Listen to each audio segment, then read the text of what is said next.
What if I told you that God and the devil made a wager for the souls of all mankind? I don't believe in the devil. You should. He believes in you. We're dealing with heaven and hell here. And there's a reality aspect to the film. It's got great humor, intelligence, and really original characters. I know the circles you travel in, the occult, exorcisms. It's supported by, wonderful, imaginative, supernatural world.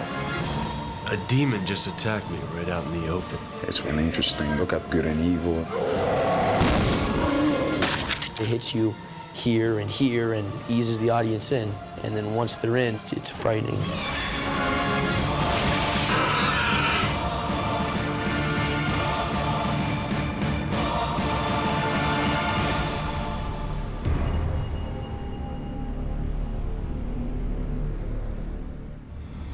I felt like the mythology of John Constantine in the world of comics was brought across very successfully by the script. It's an opportunity to bring the story to a lot of people who may not be familiar with the comic book. What I saw was an opportunity to do a very classic horror film like The Exorcist. The story of our film is based on one of the comics. And, there's certain things we've changed with this character, but I've tried to work my hardest to maintain what this character is about and how he views the world and how the world views him. The thing about comic books is that they paint the world in a very clear way. What is good, what is bad, who's standing for what, and why are they standing that way? And Constantine is not your typical hero. This is Constantine. John Constantine. Asshole. John Constantine's trying to right some wrongs. He's been casting out demons, sending them back to hell.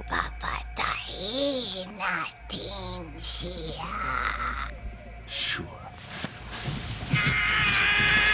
We've always called him the Dirty Harry of the occult. He's good and he's bad. But I think deep inside there is a very good guy who's just had a hard life. John Constantine, when he was 15, took his own life in despair. He had the ability to, or has the ability to kind of see through the veil of sorts. He can see what we call in the film half-breeds, which are these kind of demons wrapped in human skin.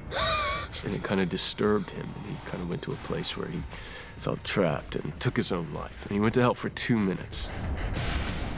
So what's happened is now the older Constantine has been diagnosed with a kind of terminal lung cancer. So he's trapped to go to hell. John, you really need to prepare. Make arrangements. No need. I already know exactly where I'm going. One of the things this movie is about is morality and free will, and the idea that there are laws that you can break and you go to jail, or there are laws you can break and you go to hell. It's sort of the definition of life, really. Trying to face life, and do what you do on a daily basis to survive. It's a movie about redemption, someone who sees too much, not because he chose to, but because he was cursed or blessed to, and has to find faith. John Constantine clearly doesn't want to go back to hell. He believes it's his actions that should decide what his ultimate fate is. So what he's doing, he's trying to exorcise demons, send demons back to hell, and he, in a way, thinks he's sort of building up brownie points with God to try and buy his way into heaven. It's almost where he has to save the world. He doesn't, it's not something that he's ready to do. Mr. Constantine, I'd like to ask you a few questions, if that'd be okay. My sister was murdered yesterday. Sorry to hear. Thanks. Angela, who's the character that I play, when she hears that her sister's dead, her sister Isabel's thrown herself off the roof, she cannot believe that Isabel has committed suicide. But you said she was murdered. Yeah, well, Isabel wouldn't have taken her own life. Yeah, what kind of mental patient kills herself? That's just crazy. After this first meeting, John notices some kind of demons kind of going after this woman. What is that? Wings. You're kidding. Of what? Something that's not supposed to be here. In creating this movie, there was a lot of creatures that we had to come up with, and I didn't want them to look like all the other sort of demons we've seen before. Should have minded your own business, exorcist. Francis, you can see the visual talent. I must say, he knows the interior of a scene better than many people I've ever worked with. I mean, it's really remarkable. So you go down. Yeah. Go under. Let yourself settle for a minute. Yeah. One of the things that I wanted to do with this movie was really try and set it in a reality. It's based on a comic book, but I did not want it to feel like a comic book movie. Let's just try one slow-mo, one with the coin. Here we go. The way that he's telling a story and his instinct and his, his choices, I feel that he made on this project are really so inventive. That was a great single. Play that back. Keanu was really helpful in the final forming of the character because he had a really good take on him. And there are certain lines in the movie which were so Constantine. They just sort of emerged from him. It was wonderful.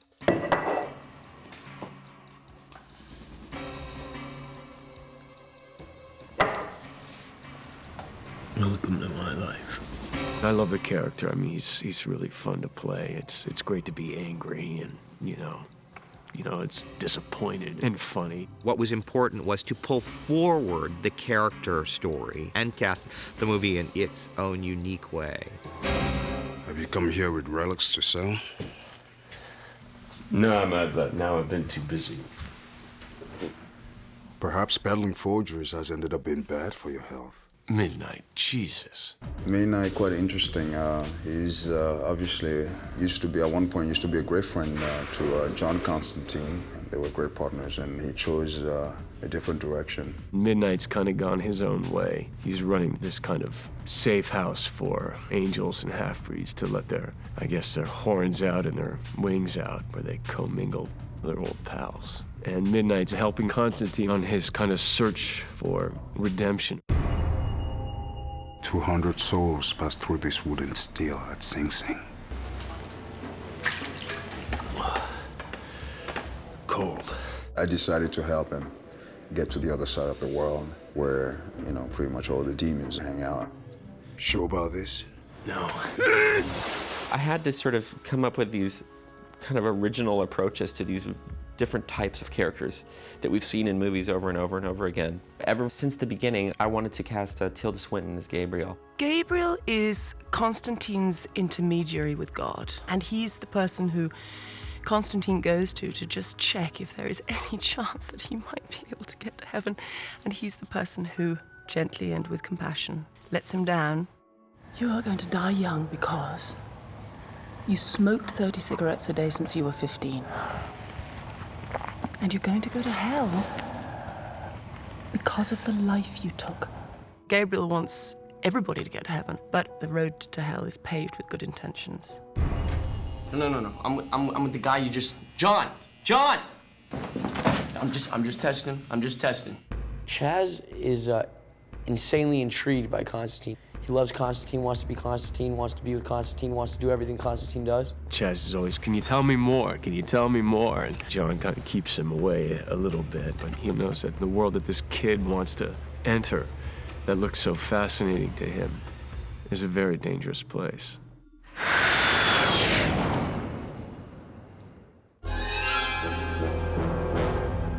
This one has been very physical, because it's part of one of the motifs of it is just like, let's knock the hero down. Can he get back up? Constantine just kind of, all right, okay. Here we go again. What's wrong? I don't know, I just feel... Rachel Weisz, she's been wet and cold and dunked and drowned. You get bruised and scraped and sore. It is a little bit dangerous. You have to be a little bit athletic, I think. It's definitely a workout. Well, with R.A. Rondell, who's stunt coordinating, and Chad Stahelski, who I've worked with on the Matrix films, I'm just such a fan of their work. They're always so inventive, and they'll do little twists on things. We had a great stunt team. There's a shootout at the end, and where we had 20-some guys on hydraulic ratchets and all this kind of stuff, and it was really great. Francis has put a kind of cool camera angle on it, or a nice kind of way of telling that story. They're doing some stuff that's not the basic stunt stuff. They've kind of created a way to do a different thing. Judy! This journey that John goes on of self-discovery, I think we're investigating some of those metaphors of our lives, of life and death, right and wrong. It's a movie about supernatural goings-on and transformation from being a complete cynic to being a believer. There is a spirit world somewhere. The story itself, you never really know where it's taking or where it's going to lead you. It's fantastical, but it's realistic, and it's a totally different kind of movie. It's a take on heaven and hell that is really insightful and surprising.